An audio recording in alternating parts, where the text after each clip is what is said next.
Se o agronegócio é o principal negócio do Brasil, nós temos que cada dia mais trabalhar a comunicação do agro para a sociedade. É por isso que a Berrante inova e apresenta o Toca o Berrante, o podcast da Berrante, que também vai ser gravado na modalidade de videocast, trazendo entrevistas, conteúdo, muita informação para quem vive do agronegócio. E desta vez, quem está aqui, eu fico muito grato a Deus por ter essa oportunidade, né? Porque o Boi está aqui do meu lado, que além de ser meu amigo, talvez seja das primeiras pessoas que eu conheci dentro do agronegócio, desde que comecei essa jornada no segmento. O Boi já estava, porque ele é muito mais velho que eu, e a nossa vida, os nossos negócios se cruzaram nesse caminho e é um grande parceiro da Berrante, sem dúvida nenhuma, o principal consultor técnico, assessor da raça Girolando no Brasil, faz parte dos maiores eventos do país, fez parte da comercialização de todas as principais vacas Girolando, Girleiteiro do Brasil, e essa particularidade de fazer parte de projetos de todos os tamanhos, pequenos, médios e grandes, e uma vivência de curral, porque o olhar clínico do Boi é um traço marcante do trabalho dele, certamente traz muito conteúdo para a gente. Boi, boa tarde, meu irmão. Boa tarde a todos os amigos. Para nós é uma satisfação muito grande poder estar aqui. A empresa, nós, como você falou, já tem, graças a Deus, tem muitos anos que estamos aí, nos conhecemos lá atrás, num projeto diferente que você tinha. E desde então a gente fez uma amizade muito grande e hoje eu tenho muito orgulho em falar para você e falar para todos que me perguntam quando fala do Gustavo, fala assim, para resumir é o seguinte, ele é da minha casa, ele é de dentro da minha casa. Você sabe o quanto a Priscila, minhas crianças amam você, admiram você, e também da sua parte também a Nega, o relacionamento que nós temos, que hoje virou família. Um relacionamento profissional, mas muito mais familiar hoje, que eu acredito que é o projeto nosso, Gustavo. Sem dúvida, meu irmão, sem dúvida. E eu aproveito para poder mandar um abração, um beijo para Sarinha, para Aninha e para Pri. Boizinho, da onde que saiu o Boi? Porque quando olha o Boi na televisão fazendo mais de 100 leilões por ano, acha que caiu do céu, né? Agora, vem cá calçar minha botina, né? Gustavão, começou, não pode falar a data não, porque parece que a gente é velho, né? Não é que é velho, que a gente começou cedo, né? Mas em 97, quando nós viemos para Uberaba, fazer a Escola Agrotécnica Federal de Uberaba, na época, eu tive o prazer de conhecer um professor, que esse cara, para mim, foi o cara que ele deu um upgrade na minha vida.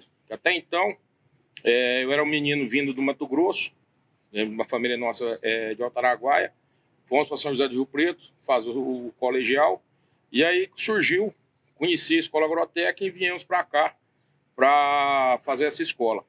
E minha mãe fez um desafio muito grande, falou que só poderia estudar se fosse para ser interno, porque a escola tinha um grupo, os primeiros colocados poderiam ser interno.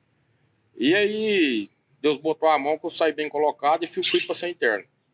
E aí, tanto é que muita gente não sabe o nome, né? Davi Roberto, meu nome. Prazer.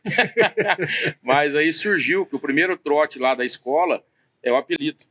Aí eu desço do ônibus, naquela época, naquela idade assim, de 14, 15 anos. Lá chega um cidadão, me olha de cara e fala assim, qual que é o seu nome? Eu falei, Davi Roberto. Falei, a partir de hoje você vai chamar Zé Boi. Falei, puta que pariu. Eu sentei do lado e falei, dá um corno nesse caboclo para acabar aqui. Aí foi descendo o resto da turma, Gustavo, e os apelidos foi ficando mais graduado. Eu passou uns 5, peguei na mão, eu falei, muito obrigado pelo José Boi. E virou, e lá nessa escola eu conheci o professor Cardoso, o professor Edilvar Cardoso.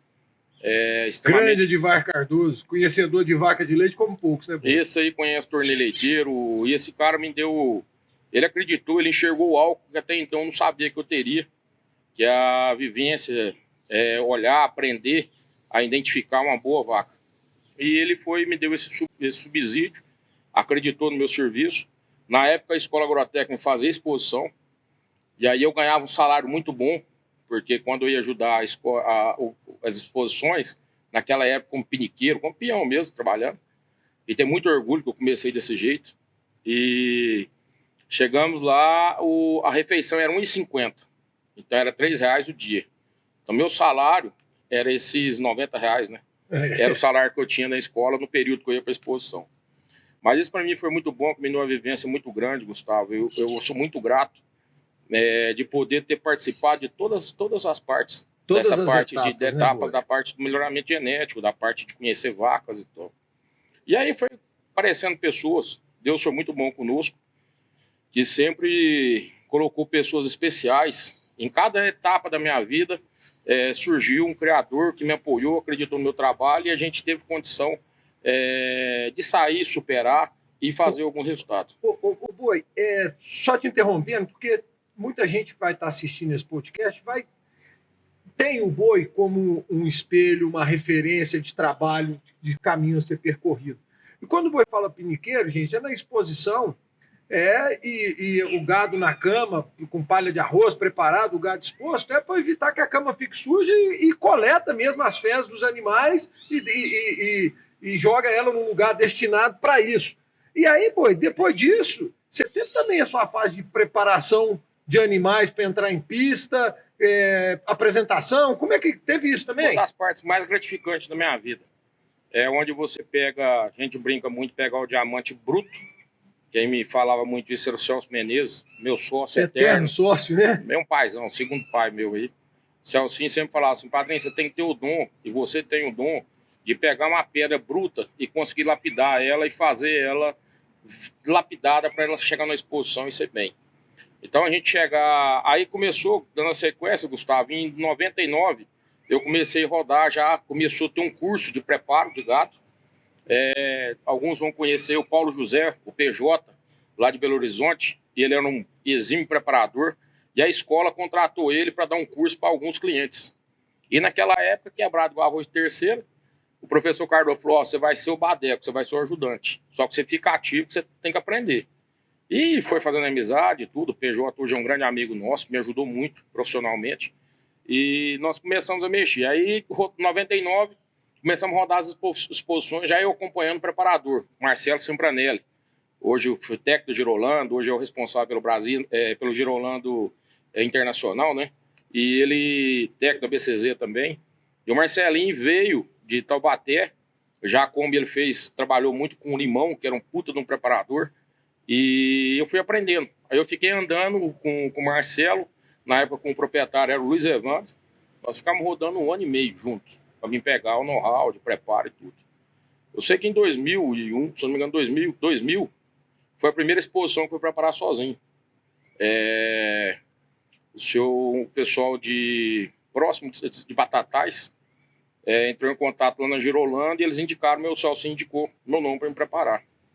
E aí lá eu tive a felicidade de encontrar uma vaca chamada Bruna Rossel, uma vaca 3/4, uma vaca linda, extraordinária, uma vaca 3/4, sim, fenômeno para a época. Uma vaca hoje, na atualidade, hoje nós estamos falando de uma vaca de 2000, ela é uma vaca que hoje ela faria muita força, brigaria qualquer exposição.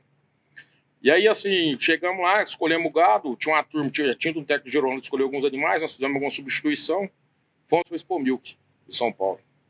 Aí eu tive uma grata surpresa que essa vaca, lá eu encontrei o Fábio Fogaça, ele viu o potencial que a vaca tinha, e naquela época eu vi o Fábio como um deus, né? O Fábio Fogaça é o cara que preparava gado, que acompanhava principalmente a nutrição dos animais. E aí eu ficava lá, assim, naquela época, na Expo Milk, de feio e leite, tinha muita influência de americano. Os gringos vinham para preparar gado, os holandeses, para preparar o gado holandês. Aquilo acabava meu serviço, custava ficar só de longe, só cubando o que eles usavam nas vacas e como usavam. Aí, em vez de quando eles pegavam, jogavam os produtos naqueles caixões de lixo, eu entrava lá dentro de noite, pegava para me saber o que era. E assim que começou. Estratégia. E tivemos a oportunidade, padrinho, dessa vaca, ela foi campeã de categoria, melhor rubro adulto, grande campeã e foi suprema da raça. Aí aquilo lá, para mim, a hora que deu o supremo, eu não sabia se eu ria, se eu chorava, foi uma emoção muito grande. E aquilo para mim foi assim, foi o balizador, falando, é isso que eu quero para minha vida. E aí, consequentemente, aí eu fui automaticamente eu fui para lá, para Bahia, prestar serviço para uma pessoa lá que eu fiquei trabalhando com ele mais de 8 anos. O pessoal da Morena Agropecuária. E aí depois eu fui fazer faculdade em Rio Preto, em 2001. E aí quando eu cheguei lá, eu tive uma grata satisfação, que eu te falo que Deus sempre colocou pessoas importantes na minha vida. Chegou lá, eu já estava acostumado a ganhar meu dinheirinho, fazer uma faculdade e ia ter uma exposição chamada Expolact, em São José do Rio Preto. E aí eu cheguei lá, deixar meu currículo para a secretária. E tinha uma turma do holandês lá, que a hora que eu cheguei e falei que preparava o Girolando, os caras quase me bateu. Que existia um preconceito muito grande, né? E aí a secretária viu que eu fiquei chateado e tudo, era uma oportunidade de eu ter de mostrar meu serviço. Aí ela foi, pegou meu currículo e falou assim, eu vou te entregar para uma pessoa, ele vai te ligar. Chama Nelson Ariza. Aí passou um pouco, eu saí de lá, no outro dia cedo eu estava indo para faculdade. Tá chegando na faculdade, o Nelson me ligou. Quem tá falando? Foi o Davi. Falou, por acaso, você é o Boi? Eu sou eu. Falei, então é o seguinte, quando você puder, vem aqui na minha empresa, já está contratado. Eu falei, mas como assim? Ele falou, não, eu liguei pro Celso, que era o superintendente da Girolando, e ele falou que se for o Boi, eu tinha que te contratar. Aí eu já nem fui na faculdade, eu fui para lá já e fizemos, acertamos, e tivemos uma trajetória muito bacana, com o seu Nelson, uma pessoa que eu tenho ele como um paizão também, uma pessoa ímpar, uma pessoa empresário no ramo de petróleo, e ele deu muita oportunidade para a gente, sabe, Gustavo? Acreditou muito no nosso serviço. Aí nós buscamos adquirir as grandes vacas e fizemos ele exposto à revelação, fizemos grandes campeão nacional. E graças a Deus aí começou esse trabalho mais forte na preparação de gado. Passada a preparação do gado, Boi, depois tem até uma história que você me contou também bacana, do Ângelos, né, dentro da sua história, quando teve a oportunidade de preparar uns animais da Cubera, ou isso foi o primeiro passo para entrar, de fato, na assessoria comercial? Na assessoria, o grande espelho da minha vida, até hoje, eu tive a oportunidade de aprender com ele, acompanhar muito o leilão dele e, principalmente, ser muito amigo dele e sócio, que foi o nosso amigo Luiz Ronaldo de Paula, Leite Gir. Luiz Ronaldo para mim não, até hoje, não temos. Hoje nós temos aí algumas empresas de assessoria, mas até hoje nós somos muito aquém do que aquele cara tinha, uma visão, a paixão que ele tinha com tudo, com o negócio, o relacionamento com os clientes. Eu aprendi muito com ele, isso aí, sabe, Gustavo? Foi um dos grandes responsáveis por onde está o Gir Leiteiro hoje em dia, né, Boi? E aí eu estava muito bem, Gustavo, na época com o preparo do Girolando, e foi na época que o Gir começou a dar o boom de valorização e tal. E eu falava com a minha esposa, eu falei, Priscila, um dia eu quero preparar Gir Leiteiro. E Deus vai dar a oportunidade que esse tal de Luiz Ronaldo, eu quero conhecer esse cara. Quem vai me colocar é esse cara no negócio. Aí, se eu não me engano, foi em 2003, houve uma liquidação da terra de Cubera, primeira liquidação. E, se não me engano, foi 2003, 2004. Aí o Luiz Evandro, o LE, me ligou, falou, padrinho, você tá onde? Eu tô em casa. Foi o seguinte, eu preciso de uma reunião com você daqui 3 horas. Vai estar eu, o Luiz Ronaldo e o Ângelos. E o Ângelos, Cubera, pô. Tricampeão da raça no Nelore, né? E é outro cara também que eu tenho muito orgulho de falar que eu sou amigo. A gente, até então, quando ele vai em Uberaba, a gente tem a possibilidade de encontrar, às vezes quando se fala por telefone. É um cara visionário, ele tem estrela de criação. E aí saí de lá, falei, Priscila, hoje vai mudar a nossa vida. E eu contei isso pro Luiz Evandro uma vez, e ele ficou pé da vida, porque eu cheguei, saí de casa, falei, de graça, eu vou pegar esse serviço, não perco ele nunca. Aí eu vim pensando de lá pra cá, de Rio Preto pra Uberaba, São José do Rio Preto. Eu falei, rapaz, sabe uma coisa? Eu pedi a tabela mais cheia possível, minha prestação de serviço. Se colar, colou. No final eu já sei que é de graça. Rapaz, chegamos lá, sentamos, uma conversa muito, o Ângelos, meu irmão, aquela conversa dele, você conheceu também o Ângelos, um cara muito agradável de você estar com ele. Aí começamos a conversar e ele me levantou lá em cima, o Luiz Ronaldo também, que já tinha acompanhado meu serviço, só que eu nunca tinha preparado Gir. E a primeira vaca, que tem a capa do leilão, chamava uma tal Balsa Teia Cubera. E aí ele virou para mim e falou dessa vaca, falou, meu irmão, eu preciso dessa vaca, tá bem, no padrão que você prepara Girolando. E aí fechamos o negócio. Eu fiquei 45 dias na fazenda, acompanhando a preparação do gado tudo. Conseguimos fazer o aleitamento das vacas, o preparo. Uma semana antes eles fizeram uma apresentação para os grandes, na época os neloristas estavam entrando na raça, e os grandes criadores também. Aí eu nunca vi tanto avião na minha vida assim, pessoalmente, na cidade. E aí chegou lá, Gustavo, fizemos uma apresentação e foi magnífico, cara. Acabou a apresentação, assim, eu saí de lá, falei, graças a Deus consegui. Deus abençoou que eu acertei nas vacas, sabe? Só que na outra semana era o leilão. E fomos pro leilão, o leilão foi um sucesso. Aí a partir desse leilão, eu já conhecia o Léo Machado, Fazenda Mutum, e conhecia, porque a gente frequentava as exposições, então chegava de madrugada a preparar, e eles uma família muito garradora, o seu Leonídio, o Léo, o Bruno era molecote na época ainda, e a gente sentava e começava a conversar, eu acabava de preparar minhas vacas, eles prestando atenção no meu serviço. O Léo preparava as vacas de herdeiro. E um dia o Léo perguntou com o Marcelinho Sambranelli, falou, preciso de um cara para começar a mexer no meu gado, que não está dando tempo de mexer, mas falou, contrato o boi. Boi é de extrema confiança. Aí mais uma pessoa importante que entrou na minha vida, como eu te falei. E aí entramos, cara, e fizemos, se não me engano, a primeira vaca que nós preparamos pro Zebu foi só a fase. Melhor ubre jovem, grande campeã nacional. Expo Zebu. E aí, na sequência, nós fizemos um acordo, um contrato, que nas exposições grandes nós estaríamos fidelizados a Mutum. E aquele contrato que o seu Leonídio sempre falou e que meu pai me ensinou, que é o fiozinho de bigode. E tocamos a vida, sabe, Gustavo? Isso aí foi a etapa da preparação quando eu entrei no giro leiteiro. E graças a Deus tivemos uma carreira muito alegre, muito premiada, das gerações da fase, fécula, fita, condessa, das grandes imperatriz, das grandes vacas da Mutum.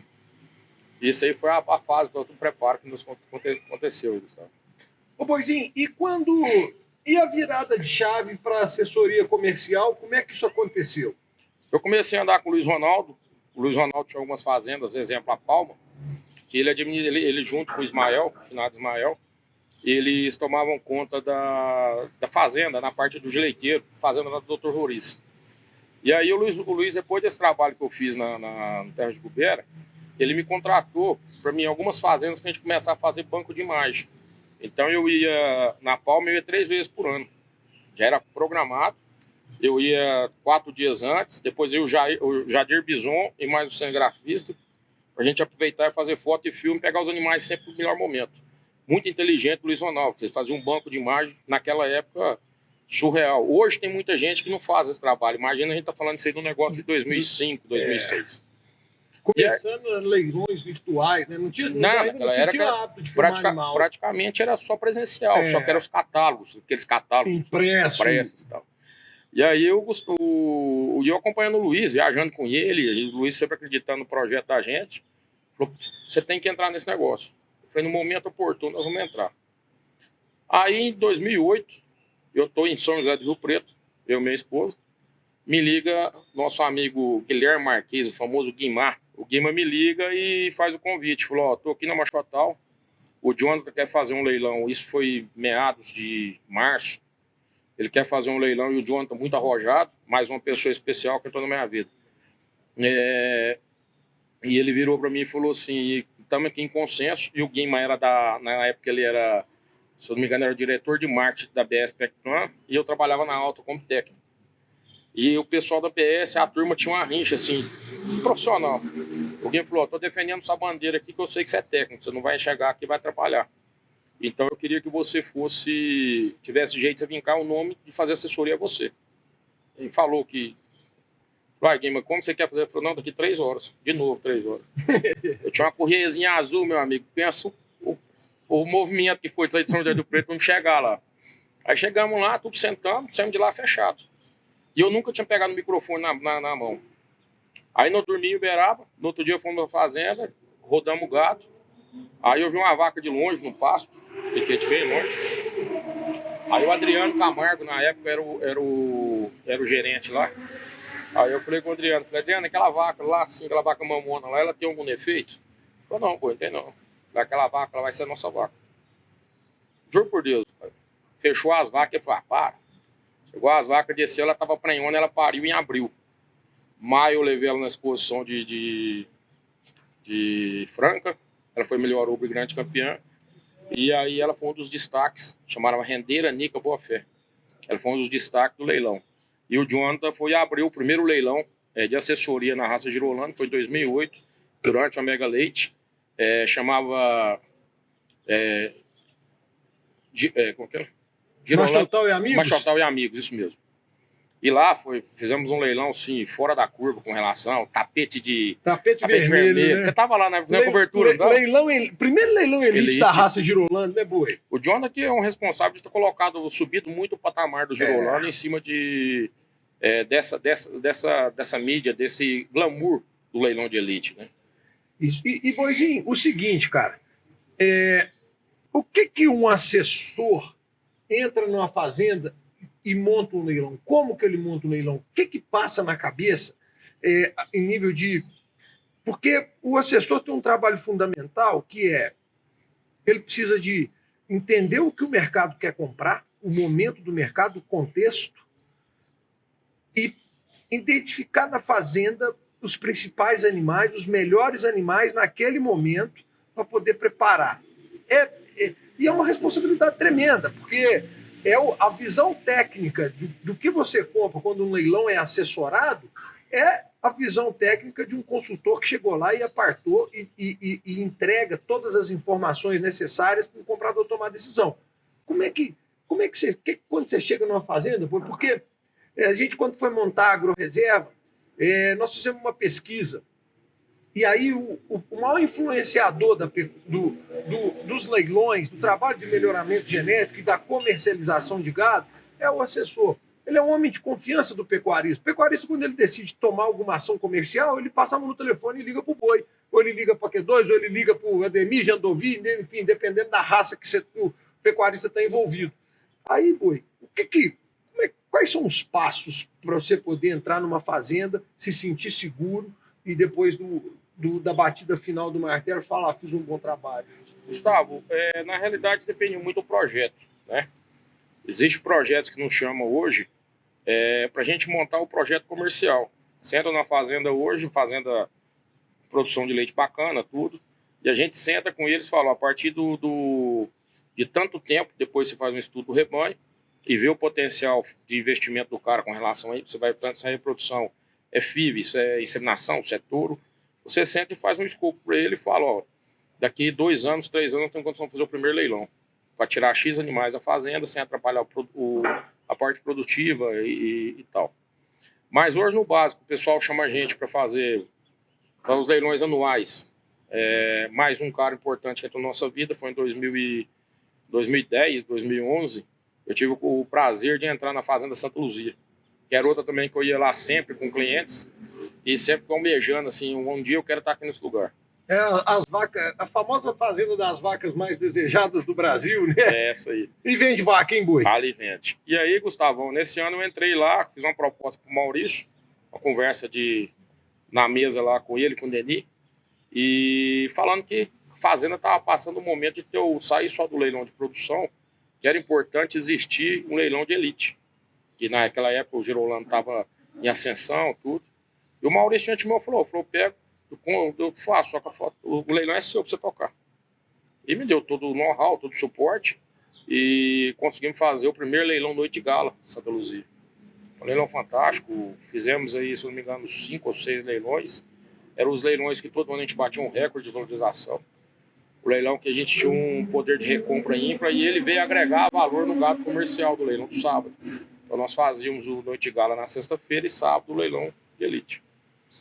E aí, por exemplo, a gente chega os leilões anuais, Santa Luzia, por exemplo, nós estamos lá praticamente 12 anos. Pô, boi, mas tudo isso é uma estratégia comercial, né?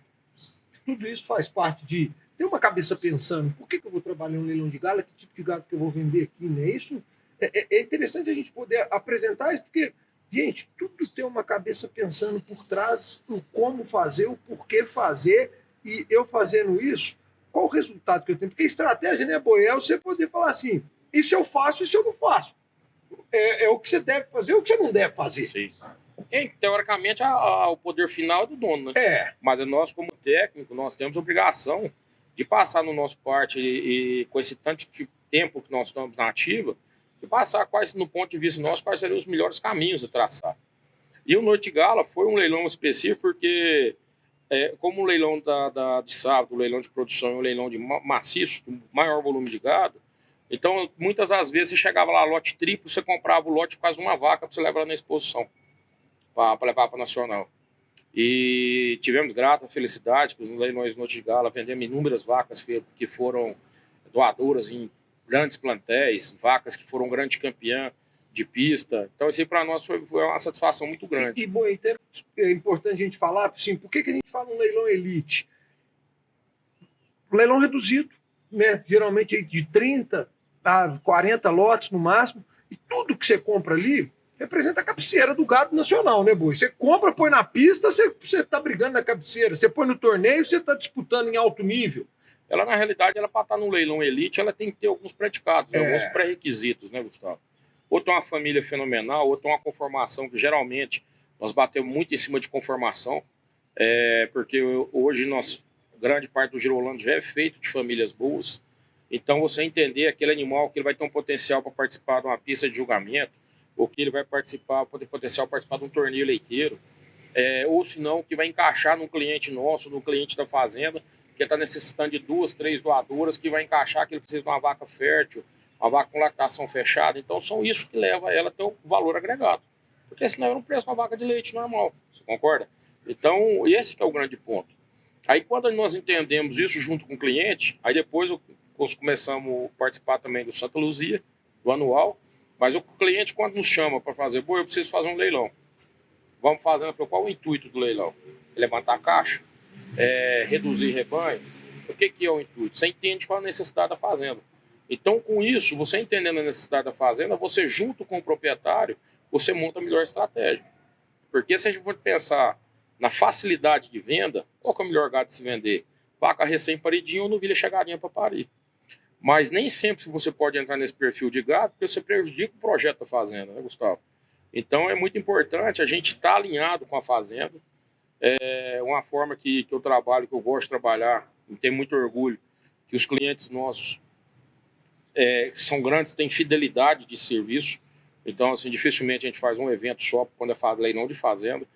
É porque a gente veste a camisa do proprietário. Eu acho que nós temos obrigação, nós da consultoria e assessoria, nós temos a obrigação de não ver só o lado do comprador, e sim, principalmente, do vendedor. Os dois elos são muito importantes para a parte comercial. Sem o comprador, sem o vendedor oferecer o material produtivo e a gente conseguir agregar valor nesse material dele, ele não consegue ser vendedor na próxima vez. E sem o comprador também para acreditar naquilo que nós estamos colocando ali, ter a credibilidade de pegar um catálogo da nossa empresa lá e falar assim, essa vaca tem 28 quilos, vai chegar na casa dele, ela vai dar os 28, algumas vezes vai dar até um pouco mais. Isso é muito bacana.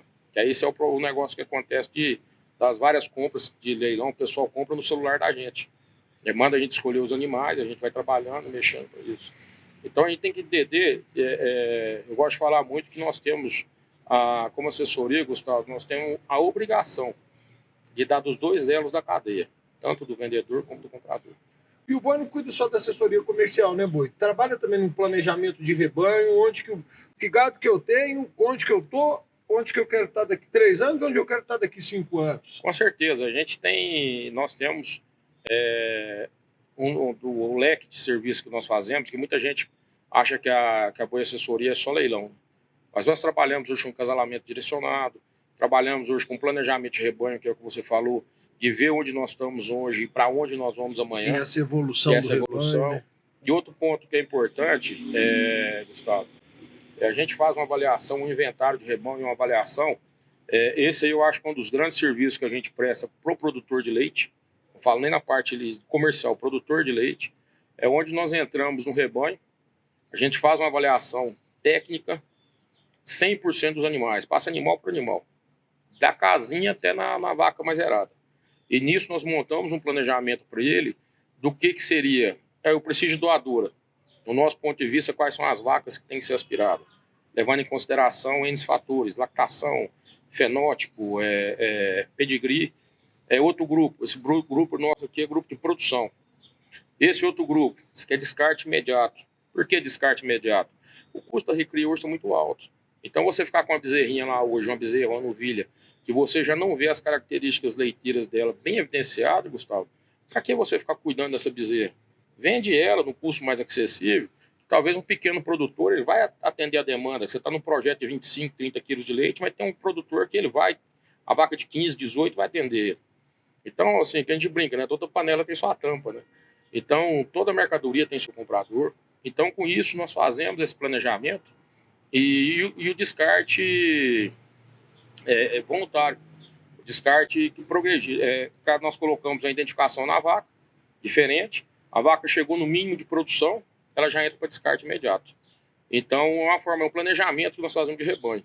Esse é um trabalho que eu gosto muito de fazer. porque eu acho que é um trabalho que a gente consegue agregar muito valor ao produtor. E, Boi, fatores determinantes para o sucesso de um leilão. O que é fundamental o pecuarista falar, eu quero fazer um leilão, o que ele não pode pecar para ele poder ter sucesso? Gustavo, lá atrás, você já escutou isso muitas vezes, eu também já escutei quando eu estava começando a mexer. Os 3R? Dos 3R. Né? Então, na realidade, você tem que ter a raça, ração e relacionamento. Precisa. Eu acho que mas você chega e fala, Boi, mas eu não tenho relacionamento, meu projeto é novo, mas você tem relacionamento com o vizinho, com as empresas que te atendem. No seu ciclo profissional, empresarial, de então, trabalho, de família. Então, na realidade, assim, e o grande ponto, Gustavo, para o cara até se manter nesse mercado, é vender a mercadoria que ele queria comprar. Não é colocar em leilão, pensando num leilão de produção bom, não é leilão de descarte, ou leilão de limpar a fazenda, não é limpar a fazenda dentro de um leilão. Pelo contrário, é colocar o gado do meio para cima, de qualidade, porque aí o seu cliente ele vai comprar e o outro ano ele vai te segurar para comprar. Quantos leilões que nós temos aí, que existe uma taxa de recompra ímpar, e tem clientes, tá? Eu comentei esse dia no leilão que nós fizemos agora, o leilão virou em cima de 3 compradores, e os 3 compradores só compram o gado da fazenda. Então, já tem 7 eventos que nós estamos fazendo junto, 7 eventos que nós fizemos, todos eles, os 3 compram. E não compra de nenhum mais leilão. Por quê? Ele acredita no trabalho, ele acredita na genética. E teve, principalmente, pós-leilão.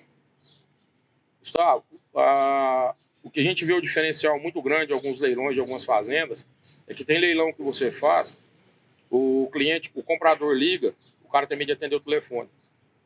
Não adianta, você correr do problema, ele só aumenta. Então, na realidade, você tem que atender o mais rápido e tentar resolver da melhor forma possível, que seja substituição, seja o cara ficar com crédito, ele tem que entender o que é. Porque nós mexemos com bicho. Bicho é biologia. É vida, né? É vida. Pode parir com tetamentos, pode chegar na produção, não produziu quando seria, pode abortar na fazenda. Pode nascer natimorto. Então, na realidade, depende do bom senso do cliente. E esse cliente hoje, que tem esse melhor bom senso, é o que está ficando no mercado. E, Boi, nós estamos já caminhando para o final desse nosso primeiro podcast. Depois eu quero te trazer mais, porque tem muito assunto para a gente poder conversar. Mas o que o Boi traz de principal aprendizado ao longo dessa jornada? Gustavo, foi não reter informação nem conhecimento. Eu sou muito grato a Deus por tudo que aconteceu na minha vida, nessa trajetória de alguns anos, mas principalmente por eu ter orgulho hoje de olhar para um Serginho da SV e falar que o finalzinho ele teve comigo, para aprender, para lapidar. Você vê um Buiú, que é referência hoje, o Serginho da Tuca, dentre outros aí que eu tive a oportunidade de andar comigo um período e hoje viraram grandes profissionais. Eu acho que o grande ponto da gente, que eu levo na minha vida, e já recentemente a gente sempre viajei com uma pessoa aí, e ele me especulando, eu falei, rapaz, pô, mas achei que você não ia falar. Eu falei, por que não, cara? Conhecimento a gente tem que passar para os outros. Porque, na realidade, se você vai ser essa pessoa, ele vai aprender com essa conversa sua, com essa prática tua. Se ele vai ser um bom profissional, vai depender da dedicação dele e do feeling dele, né? Da atitude do dia a dia. Então, na realidade, para mim, isso aí é um dos grandes pontos, sabe? Ensinando, a gente aprende muito, né? Muito mais. Muito mais. Meu irmão, uma honra recebê-lo aqui. Obrigadão, Uma honra. Eu que te agradeço. É isso aí, meus amigos.